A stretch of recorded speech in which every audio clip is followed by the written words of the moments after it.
So Dane Rumble, how are you? I'm well. Welcome to the UK and London. Thank you very much. How long are you here for? I'm here for a week. Leave next Wednesday, but I'm also coming back to play a festival called Southern Sounds, so I'll be back for another week in a few weeks' time. That's the one over in, is it Finsbury Park? I've got no idea. I just saw the Well, you're playing with a few awesome bands. What yeah, She Had, I think another Kiwi band, I'm Giant, In Excess, I think it's the headline.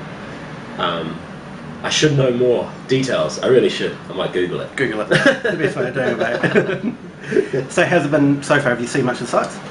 It has. It's been really, really cool. We've done big trips so far. I've been over to the States all around, and this is both Ben and myself's first time to London. Ben is my guitarist, so you can't see, he's off camera. Yes. Or can you? There he is. There we go. Terrible lighting. Yeah, it's our first time here, and you know, we were wowed by New York and we were wowed by LA, but London really takes the cake. Like, this place is impressive, and I think just the architecture alone is mind-blowing, you know. So you must have, I mean, you're huge over in New Zealand and Australia. You know, it goes without saying you've had monster hits back home. Yeah. You must have quite a lot of support over here. I mean, a lot of, you know, ex-Kiwis or whatnot travelled over here and they're all supporting you over here? I do. I get a lot of emails from people based in the UK who are like, when are you coming, what's going on, you know, when are you going to release music here? There's that Kiwi support all around the world, which is great. You know, I get a lot of emails and a lot of hits on Facebook and stuff, so it's, and especially here in London, like, I know there's, you know, I've got a stack load of friends that live over here, so at least when I play shows, there's going to be, you know, a good 15 to 20 guaranteed people that are going to be there. We actually caught you last night. You played the Vibe Bar in Brick Lane. How'd that go? Yeah, the show last night was great. It was a lot of fun. It was quite an intimate sort of setup, not the kind of thing that we've done in a while, but it was really fun, you know. I kind of, a lot of people turned out, to be honest. I didn't know what to expect. I don't know London, I don't really know what the deal is, and you know, I knew my mates were going to turn up, and that's pretty much all I knew about the gig, and no, it was fantastic. I had a lot of fun. So you've, like we were saying earlier, you've had, you know, a number of singles over in New Zealand. You've also broken Australia now, and like you were saying, you're going to the States, etc. Yeah. So now you're about to master the UK.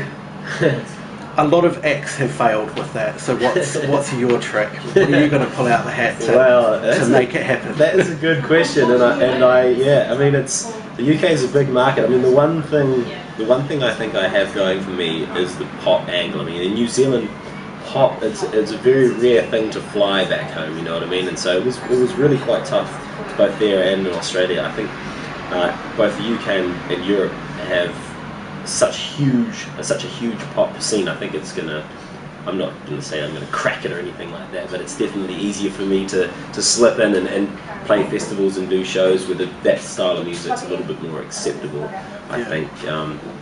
But as far as cracking it, man, I'm over here like everybody else giving it a go. Good. Aim high, mate. Aim high. Yeah. All right. So we're cracking it. If we go back to the release, you've had your singles over in New Zealand. You've even got your full-length record, The Experiment. Yep. But over here, you're releasing a 5-track EP. You've got a 5-track EP that you're promoting at the moment. Yes, that's correct. Can you give us an insight to that? Okay, so the EP I'm releasing here, because the album The Experiment I released back home, coming up to 2 years now, we kind of figured there's no real point in trying to relaunch something that's now 2 years old, especially with the internet. You know, people can jump online. You know, half the people over here who know of me have already got the entire album anyway. So we figured we'd strip down the record a little bit, and we're just going to put out an EP, so it's more of a taster to my style of music. And then we're going to be releasing, so we've left Cruel off. I think Cruel is going to be the first track that we'll release here, and it's coming out in the US as well. And at the moment I'm working on a new album, so this trip has kind of been half promotional tour type trip, but it's also been a writing trip, so I've been working with amazing songwriters all around the States. Yeah, so it's pretty much just kind of leading into the new material that's coming up. Which actually leads me to another question I had, is about Cruel, actually. Oh yeah. My favourite song, fantastic track. Why is it not on the EP? EP. I think because it was the strongest single back home, I think as far as releasing the single was concerned, we wanted to do that separate from the EP. So put out the EP, people can buy it on iTunes, get a taste for it, then come out with Cruel, and then hit with new material and new record. That's the game plan anyway, according to the man. Sounds like a good plan. So you had your gig last night in Brooklyn. Yes. When's apart from the festival gig, do you have any other headline slots? Not over here. I mean, I'm heading over to Germany. I signed a deal over there with a track I wrote with another Kiwi artist called Jay Williams. So we're over there. We're doing a promotional tour around Germany. But I'm actually going to try and see if I can organise another show around the same time as the festival. There's nothing in concrete yet, but if anyone wants to follow me on Facebook, facebook.com/Dane Rumble fans. As soon as if I can book something or if I can organise another show. If anyone's got any suggestions on where I should play, because I've got no idea. I mean, Vibe Bar was pretty cool, but I might try something different. Yeah, just hit me up, because I'm definitely keen to try and play as many shows and try and do as much as I can while I'm here. Cool. And give me another reason to come back. Definitely. Yeah. I'm sure you'll get lots of reasons. Yeah, for sure. The record, I mean the Full Length record, sort of intertwines pop with hip hop. Yep. You were a member of Fast Crew. Yes. For a number of years. Yeah, so I was with a band called Fast Crew. We were together for the best part of 10 years. That was a really great introduction to the music industry for me back home, because over those years I made a lot of great connections, became really good friends with the guy who's now head of Warner's in New Zealand, who ended up signing I did a distribution deal with for my own music. It was we had a good run. We had a really, really good run. We released in Australia, toured Australia extensively for a couple of years. Then things did go sour. They did go sour, and but yeah, we had a great run, and then eventually it just led me into doing something on my own steam and trying something new. Have you found the transition going from being in a collective to going solo an easy one, or has it been natural? Yeah, because you did bring the more pop yeah. sound to Fast Crew. Yeah, you're right. I was kind of the pop element. I wrote the pop hooks, and I did have that kind of sensibility. That was me that came through on the Fast Crew music. I think the transition was a natural one for me. I mean, Fast Crew was essentially Jeremy and myself. We were the main songwriters, and we kind of put most of it together, and everybody else came and did their bits on top. So, I mean, it was predominantly me and one other person that was doing the bulk of it. And so, moving on and doing it all myself, it wasn't a huge step. And as far as media was concerned, I was the one that was out doing all the interviews and all that kind of stuff as well. Anyway, yeah. So it wasn't a huge step outside my boundary, but it was something that I was really enjoying, because I didn't have to answer to anybody. I didn't have to, second guess what I wanted to do. I just got to do exactly what I wanted to do. And as far as writing, as far as sounds, as far as production, just everything, I didn't have to ask anybody else. It was like, this is how I want to do it, and that's how I did it. Sweet.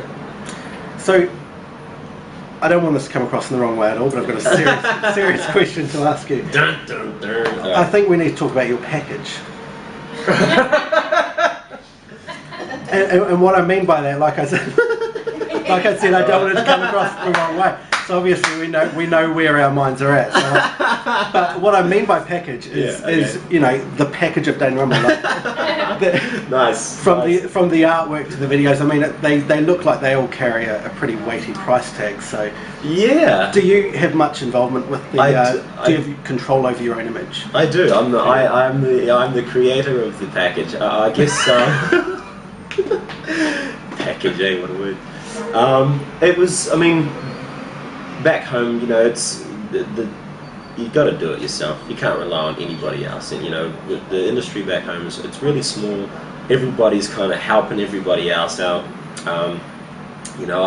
I'm a graphic designer. I was a sign writer for a number of years as well, so I was heavily involved in all the graphic side of things. You know, Ivan, who shot all my videos, both him and I would come up with the concept, and so I was there every step of the way from beginning to end for all the videos. And yeah, and the package, I mean, it's interesting it being described as a package. I would just do things how I thought they needed to be done, and it wasn't me trying to put this thing together. It was just like, that looks cool, let's do that. And it works. Yeah, it definitely works. Yeah, it's quite impressive. It's, you know, it's very striking. Everything that's involved with your package is very to the point. You know. Yeah. I said you could ask a dirty question. Hey, you threw me. I don't fail. So what's next? Where do you go to from here? Okay, so I am working on new material at the moment. I spent a week out in Atlanta working with a songwriter called Manuel Seal, who's one of Universal's top songwriters. He's an amazing guy. Wrote 5 songs with him. I'm basically just working towards a new album, and I'm treating this process way different to how it was. You know, back home for the first record, I locked myself away.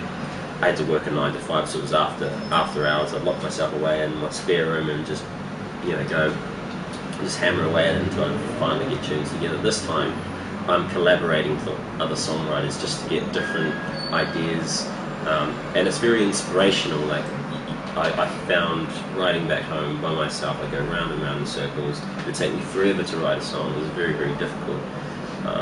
But now that I'm working with such incredible talent, you just get all these ideas thrown in the mix, and things just spark a lot quicker, and the songwriting process is much faster.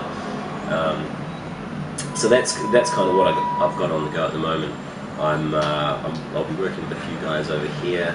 I go back home, then I move to Sydney. Don't tell any Kiwis that. And then I'll be coming back. I'll be heading back to LA to do some more writing, and then Atlanta to do some recording. So pretty busy then. Busy, yeah. Very busy. Are we going to get the album over here, or is it just going to be the EP and then new material later on? I think. Or are you going to see how it all goes? We'll see how it goes. I mean, I haven't signed a deal here in the UK, so we're kind of just playing it by ear, I guess. I mean, if the music's out there, if anyone wants to find it, they'll be able to find it. Just sort of. Right.